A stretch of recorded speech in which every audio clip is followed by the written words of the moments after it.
ሃይሚ ልታስረዳው እየሞከረች ነው። እንግዲህ ሀብቴ የሁለቱንም ግንኙነት በደንብ የሚረዳ ሰው ስለሆነ በመሀላቸው ያለውን ቅሬታ በደንብ ለመፍታት ይረዳል ብላ ስላሰበች ሃይሚ ለሱ ያለውን ጉዳይ ታስረዳውና ለብሩኬ ደውለውለት እሱ እንደሚመጣ ተናግራለች።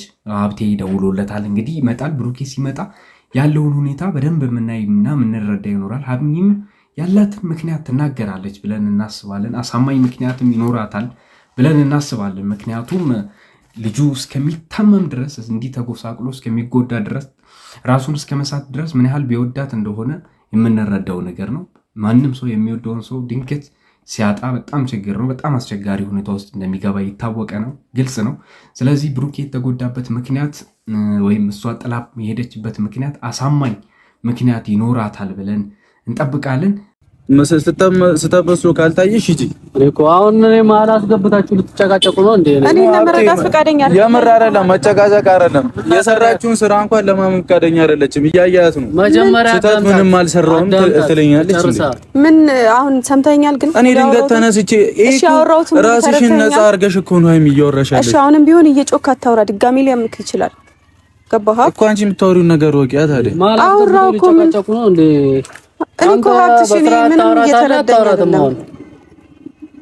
እንግዲህ ቤተሰብ ሃይሚ የፈለገ በጣም ልጁ እንደተቀየመ ብሩኬ እንደተጎዳ ብትረዳም ነገር ግን እስካሁን ድረስ እሷ ጥፋተኛ እንደሆነች ልታምን አልቻለችም። አዎ ግልጽ ነው፣ ምክንያት እንዳላት ምክንያታዊ ነች፣ የታወቀ ነው።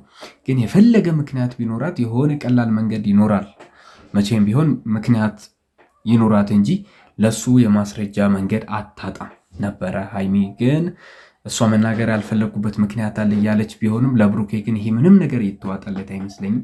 በቀጥታ ምክንያቷን ማስረዳት የምትችልባቸው ብዙ መንገዶች እንዳሉ ብሩኬ ለመናገር እየሞከረ ነው። ሃይሚ ግን አሁንም ቢሆን ራሷን ነው ዲፌንድ ለማድረግ እየሞከረች ያለችው፣ ራሷን ለመከላከል ነው እየሞከረች ያለችው።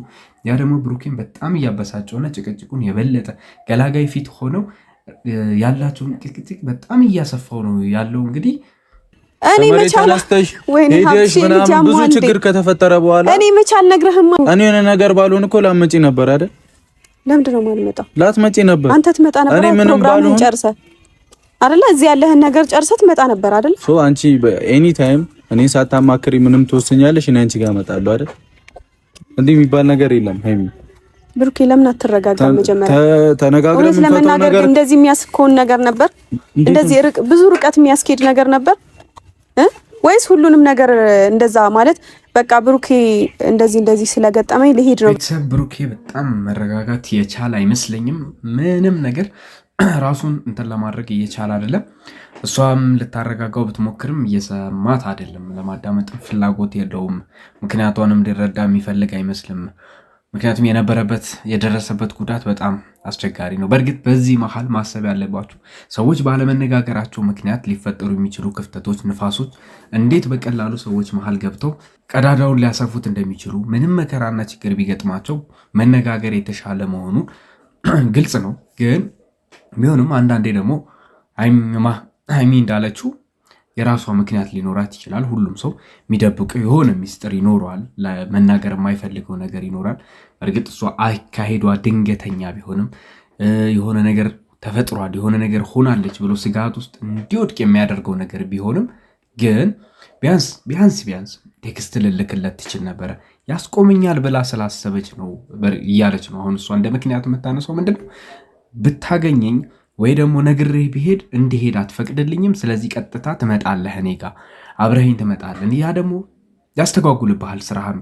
ለአንተ ተረድቼ ነው ያንተን ሀሳቦች እንዳላስተጓጉል ያንተን ህልም እንዳላደናቅፍ በመረዳት ነው ብላ ነው የምታስበው። ነገር ግን ቢሆንም ከሄደች በኋላ እዛ ከደረሰች በኋላ ቴክስት ብትልክለት ይሄ ልጅ እዚህ የከፋ ነገር ውስጥ አይገባም፣ ጭቅጭቅ ውስጥም አይገቡም ነበር ማለት ነው። የተረዳኝ አይደለም ሀብትሽ። ምንድነው? እስከ መጨረሻው ልንለያይ አልነበረ? እኔ እኮ ኬዜ ካንተ ጋር አልነበረም እኮ። ምን ነው የምሰማሽ? ኬዜ ካንተ ጋር አልነበረም እኮ። ከኔ ጋር ካልሆነሽ እኔ ላይ ስልክ የመዝጋት ምክንያትሽ ምንድነው? መዘጋውብህ እናወራለን። ስልኬን ዘጋውት። አንተ ላይ ብቻ አይደለም ሌላ ሰው ስለሚጨነቅ ዘጋውት። አንተ ላይ ብቻ ነው እንዴ ዘጋውት?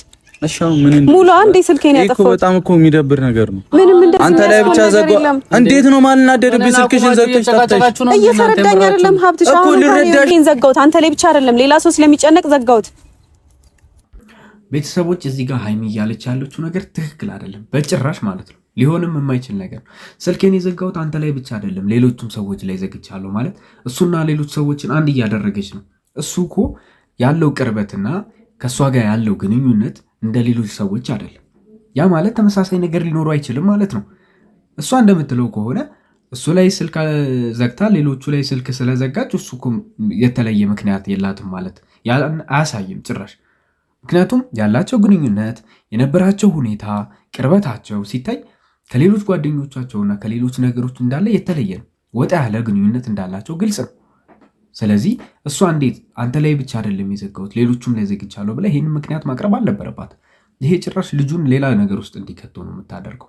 ምክንያቱም አምኗት የሚወዳት ሰው ነው። ምን ያህል እንደተጎዳ እያየች ነው። ሊጎዳ የሚችልበትን ምክንያት ደግሞ እሷ እንደሆነች ታውቃለች። እንደዚህ አይነት ምክንያት መስጠቷ ጭራሽ ልጁን ሊያበሳጨው እንደሚችል እያወቀች ሀይሚ ይህንን ነገር መስጠት አልነበረባትም። አሳማኝ ምክንያት የምንለው ይሄ አይደለም ጭራሽ። እሱ ሌላ ነገር ብዙ ነገር አስቦ ቢሆንስ፣ በዚህ መሀል ሌሎች ክፍተቶች ቢኖሩስ፣ አጋጣሚዎቹን የሚጠቀሙ ብዙ ነገሮች ሊኖሩ፣ እሷ ራሱ ብለዋለች ቅድም ብዙ ጠላቶች ይኖሩኛል፣ ለዛ ስል ጠላቶችን ደስ እንዳይላቸው ክፉ ነገሩን አልናገርም እዚህ ጋር ብላ ነበር። ያንን አጋጣሚ በዙሪያ ያሉ የሚጠቀሙ ሰዎች ቢኖሩስ፣ እሱና እሷን አንድ እያደረገች አይደለም። አሁንም ለእሱ ያላት አመለካከት ትክክል አይደለም። የሄደችበት ምክንያት እውነት የጠፋችበት ምክንያት እሱ ካልሆነ በእሱ ኬስ ካልሆነ ዝም ብላ የጠፋችው ደብዳቤ ጽፋ ለሱ ሰታ ዝም ብላ አድራሻዋን እንኳን እንዳያውቅ አድርጋ ከጠፋች ይሄ ታዲያ ምክንያቱ በማን ነው ሊሆን የሚችለው? የእሱ ካልሆነ ማለት ነው። ቤተሰብ ፈቃደኛ አይደለህም እንዴ? ትናንት እኔ እኮ እንደውም ዛሬ እኮ እውነት ለመናገር አንተ ፊቱ ራሱ መቆም አልነበረብኝ። ውጭልኝ እኮ ነው ይልከኝ። ለምን እንደዛ የሚያስደርስ ነገር አድርጌ እመለሳለሁ እያልሽኝ እኮ ነው የሚል። እንደዛ ከሆነ ደግሞ ከኔ መሻል ነበረብህ። ውጭልኝ ብለህ ማስወጣት አልነበረብህ። እና እኔ ገቢ አይ ልክ ነሽ በቃ ይሻለኝና አሸኝሻለሁ እንድልሽ ነው የጠበቅሽው። እስቲ መጀመሪያ ተረዳዱ። ፊት ለፊት ስመጣ ጭራሽ እየጨመርክ እዛውም እኮ ስህተት እየሰራሽ እዛውም ስህተት እየሰራሽ ነው። ሄዳለሁ እነዚህ ልጆች እንዴ ምን እየሆናችሁ ነው ያላችሁ? ትናንትና ውጭ ያለኝ ተበሳጭቼ በዛው መቅረት ነበረብኝ። ግን መጥቼ ደግሞ ለመውራት እየሞከርኩ ነው። ለምንድን ነው ማትራ እና እኔ ገቢ አይ ልክ ነሽ በቃ ይሻለኝና አሸኝሻለሁ እንድልሽ ነው የጠበቅሽው። ይሄ ነገር በጥሩ መንገድ እየሄደ አይመስልም። ምንም የመስማማት ሁኔታ አይታይባችሁ። ጭራሽ ቤት ውስጥ እሱ ስላመናጨቃት ለምን ያመናጭቀኛል ብላ እንደ አዲስ እንግዲህ እንደ ምክንያት እያነሳች ያለችው ነገር እየተፈጠረ ያለው እሱም ቢሆን ያ ነገር ትክክል ያደረግኩት ምናምን ማለት አልነበረበትም። የታመመው በእሷ ምክንያት ሆኖ እሷ ስመጣ አመናጭቋት እንዳስወጣ እንትን እያደረገ የማስወጣቱ ደግሞ እሱም ትክክል ነኝ ብሎ እያሰበ ነው። በሁለቱም መንገድ ሁለቱም ንዴት ላይ ናቸው። ራሳቸውን ነው እንትን ለማለት የራሳቸውን ጥፋት ሳይሆን እየታያቸው ያለው አንዳቸው የአንዳቸው ጥፋት ነው እየተሰማቸው ያለውና ምንም የመታረቅ እንትን አይመስልም ያላቸው። ኢንቴንሽናቸው ራሱ ምን እንደሆነ አይገባም። እሷ ምክንያቷን በአጭሩ ገልጻ ተረጋግተው ማውራት የሚችሉበት ሁኔታ ነበረ። የጠሩትም እኮ ጓደኛቸውን በመሃላቸው ገብቶ እነሱን ማስማማት ይችላል ተብሎ ስለታሰበ ነበር። ሀሳቧም እንደዛ ነበረ። ግን ምንም የመግባባት እንትን ያላቸው አይመስሉም ጭራሽ። አረ ለምንድን ነው የማትረጋጋው አንተ? እኔ ሀብቴ ትላንትና ለምንድን ነው የተናገርኩሽ? ምን ብለሽ ነው የተናገርኩሽ? አንቺም ተወሪው ነገር ኖርማል ነው። መሄድ አይቀርም ብዬ እኮ ኖርማል ነው። አንቺም ተወሪው መሄድ አይቀርም። አሁንም ቢሆን መታመምህን ይኸውልሽ ሃይሚ የምትሄጂበትን ምክንያት ንገሪው እኮ በቪዲዮ እኮ አንተም አትጩህ አንቺም አትጩህ። መጀመሪያ ቁጭ ብላችሁ አውሩ፣ ተረጋጉ። ምንም እንደዚህ የሚያስቆም ነገር እውነት ለመናገር እኮ እኔን አቆሞ ይከራከራሉ። እንደዚህ ስነ ስርዓት አይኖርሽ። እሺ ሀብትሽ አውራው አረጋጋው። ከዚህ በላይ እኔ እዚህ አልቆምም። እንዴ ምንም የለም ምናምን ትያለሽ እንዴ? ከዚህ በላይ ምን ልፈጥር ይፈልጋል? ቤተሰብ ጥላው እንድትሄድ አደረገ። ይኸው አሁን እንግዲህ የመታመሙ ምክንያት የሆነችውን ሴት ድጋሚ ደግሞ ይቅርታ ተባብለው መፍታት የሚችሉት ነገር እያወቀ እያለ ለፊቱ አጠገቡ ሆነ ድጋሚ ጥላው እንድትሄድ አደረገ። እንግዲህ አሁን ምን ይባላል? እሺ አጠገቡ ነች። ሊያስማማቸው ጓደኛቸውን ጠርተው ሁሉን ነገር አስተካክላለሁ ብሎ ጓደኛቸው የራሱን ጊዜ ሰውቶ መጥቶ እንግዲህ ድጋሚ ጥላው ሄዳለች። ምንም ሊግባቡ የሚችሉበት ምክንያት የለም። ምክንያቱም ገና ከመጀመሪያው በጥል ነው የጀመሩት። እንደዚህ አይነት ነገሮች በጣም ትልቅ ቀዳዳ ይከፍታሉ በሰዎች ግንኙነት ላይ። ይሄ ግልጽ ነው። በጣም ትልቅ ስህተት ነበረ ይሄ ሆነው። እሱም ቢያንስ ለትንሽ ደቂቃ እንኳን ሊረዳት ቢሞክር መልካም ነበረ። ምክንያቱም አንዳቸው ውሃ አንዳቸው እሳት እንዲህ እያደረጉ እየተከባበሩ ካልሆነ አንዷ እሷ ስትናደድ እሱ ረግቦ ምናምን ካላዳመጣት፣ እሱ ሲናደድ ደግሞ እሷ ተረጋግታ ካላዳመጠችው ወደፊትስ እንዴት ነው የሚሆኑት ነው እነዚህ ልጆች? አሁንም መታረቃቸው አይቀርም እኮ ወደፊት። ነገ ከነገ ወዲያ ደግሞ ጓደኞቻቸው ጥሩ ልጆች ናቸው። ባለፈውም አይታችኋል። እሱንም ሲደግፉት የነበሩት ልጆች አይታችኋል። እሷ እንድትመጣ ያላደረጉት ጥረት የለም። ይኸው አሁንም ሀብትሽ እንግዲህ ጓደኛቸው ደውላለት እንደጠራችሁ ጊዜውን ሰውቶ ስራውን ሰውቶ መጥቶ ሊያስታርቃቸው ሞክሯል። በዙሪያቸው በጣም ጥሩ ጥሩ ልጆች አሉ፣ ሊያስታርቋቸው ይችላሉ። ግን ነገ ከነገ ወዲያ ድጋሚ እነዚህ ልጆች መሀል ክፍተት እንደማይፈጠር በምን እናውቃለን? ማለት የሚነጋገሩበት መንገድ የሚሄዱበት መንገድ ምናምን በጭቅጭቅ በጣም የተሞላ ነው። አንዳቸውን የማዳመጥ እንትን ስለሌላቸው ትንሽ አስቸጋሪ ነው የሚሆነው ይመስለኛል በህይወታቸው ላይ። ነገ ከነገ ወዲያ ምናልባት ትንሽ ሲበስሉ አላቅም ይለወጡ እንደሆነ ነው እንጂ በጣም አስቸጋሪ ነው ቤተሰብ የእውነት። ብቻ እኔ እሱ ተረጋግቶ ቢያንስ ወንድ ልጅ ነው ሰከን ብሎ እሷን ማሳመን ይችላል።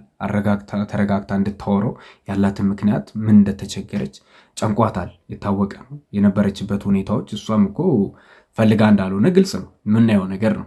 የተናገረችውም ነገር እንደመሆኑ መጠን እስቲ ነገ ከነገ ወዲያ ደግሞ ተረጋግቶ አስረድቷት ምን ብሎ እሱ የተናደደበት ምክንያት ስለታመምም እንደሆነ ምናምን ጭንቀቱን አስረድቷት ይስማማሉ ብለን እንጠብቃለን። እንግዲህ እግዚአብሔር እንዲያስታርቃቸው እንጸልይላቸዋለን። እኛም በጸሎታችን እንደግፋቸዋለን። ሁላችንም አብረናቸው እንሆናለን። የእነሱ መታረቅ ለእኛ ደስታና ሐሴት ነው። ሰላማችሁ ይብዛልኝ።